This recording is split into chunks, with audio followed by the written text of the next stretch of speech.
রাজ্যের যে দুর্নীতির পাপ, রাজ্য সরকারের যে পাপ, তার ফলে প্রায় 26,000 জনের চাকরি গিয়েছে। আর সেই চাকরি হারাদের সঙ্গে প্রতারণা করলেন স্বয়ং মুখ্যমন্ত্রী মমতা বন্দ্যোপাধ্যায়। তিনি একা নন, তারই নির্দেশে প্রতারণা করেছেন, মিথ্যাচার করেছেন শিক্ষামন্ত্রী ব্রাত্য বসু। এই অভিযোগটা কেন উঠছে, আমি আজকে আপনাদের একটা চিঠি দেখাবো।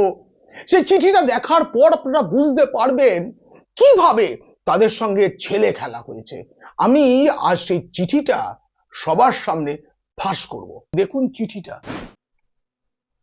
এই চিঠিটা যেদিন রায় বেরিয়েছে সেই দিনই শিক্ষা দপ্তরের আইন বিভাগ নির্দেশ দিয়ে দিয়েছে যে সুপ্রিম কোর্ট যে নির্দেশ দিয়েছে সেই নির্দেশ মতো পরবর্তী নিয়োগ প্রক্রিয়া এখনই শুরু করে দেওয়া হোক।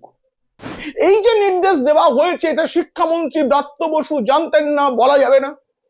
এই যে নির্দেশটা দেওয়া হয়েছে সেটা মুখ্যমন্ত্রী মমতা বন্দ্যোপাধ্যায় জানতেন না, এটা বলা যাবে না।